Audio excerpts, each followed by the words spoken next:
was playing this song, which I for years thought was called Look at Me, but it's actually called Misty.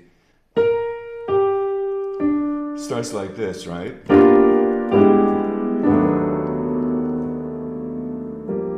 Right? So now what happened here? See, against E, where I'm in a key of E flat. Well, the first note, this is the pickup.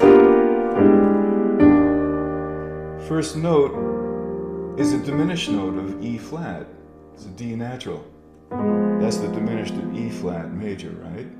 So you see, here's the thing. This is really pretty interesting too. We've already gone through what sixes we would think about for major chord, and there are two, right? There's one on the fifth, one on the tonic. What does that mean for E flat major? What are the two sixes? Somebody answer. Dean. Be either E flat major 6 or B flat major 6.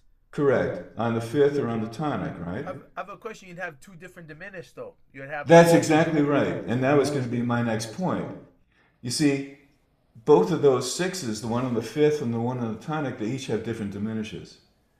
So you see, B flat 6 is on the fifth of E flat. Well, guess what? That takes, we'll call it F sharp diminished.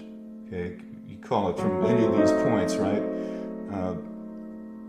Barry would say you're wrong. He would probably say you call it from a third above the dominant note, and that is correct, right? So third above the dominant note is going to mean it's A diminished, right? For B flat 6. I had a different inversion going. And then E flat major, well, a third above its dominant note is going to be D diminished. So guess what? We've got, this is where it gets pretty cool, because you see we've got these four notes,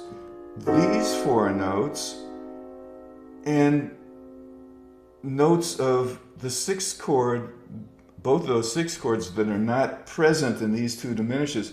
That means we're already dealing with 10 out of the 12 notes for the E flat major chord. That's where our starting point is for harmonizing stuff. So what I did is I knew the melody note is D. I know that I've got A diminished and D diminished to work with because of the two sixes. I took notes from the B flat diminished. I took E flat, F sharp, A.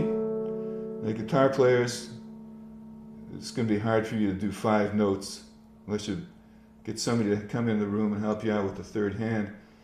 But I've got 2 notes of the other diminished on top.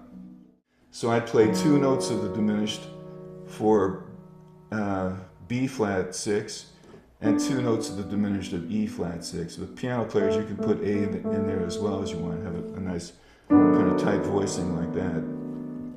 But you see,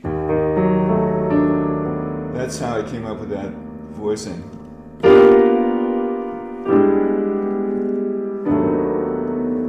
And what's cool about it is, see, being that this voicing is literally made up of diminished notes from both sixth chords, you could jump to either sixth chord. I could resolve to B flat 6. I could resolve to E flat 6. Right?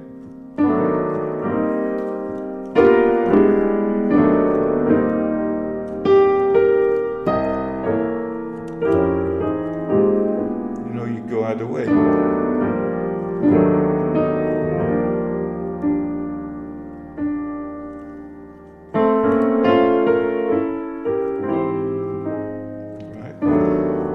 So, you know, all to say that it's not just dominance where you're going to find a diminished note in the melody. See F minor 7,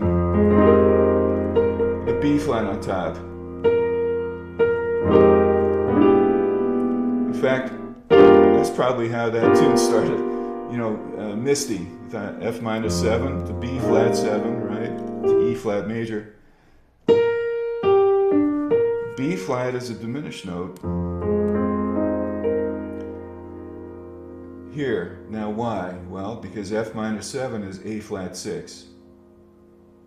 You see, that's the thinking we have to put onto this. We have to see these chords on the chord chart as sixth chords right away. So F minor 7, A flat 6. Now guess what? That takes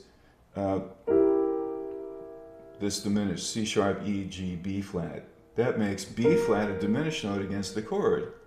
So what does that mean? Well,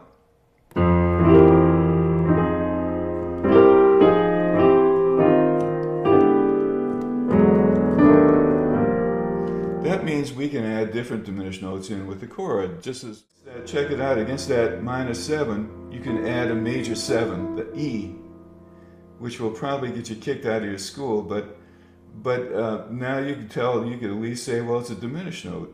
It's a fair choice.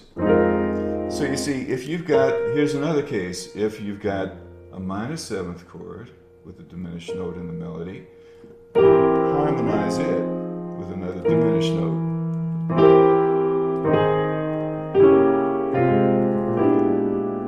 And now you suddenly are moving.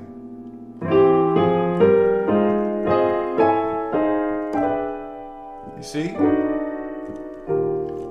And that is the name of the game. We're trying to figure out how to keep moving. And it's almost like, however beautifully you can put together a chord voicing, and I'm sure you can all put together beautiful sounding chord voicings, in my mind, the beautiful part of it is how you get, what you're going to do in between those voicings.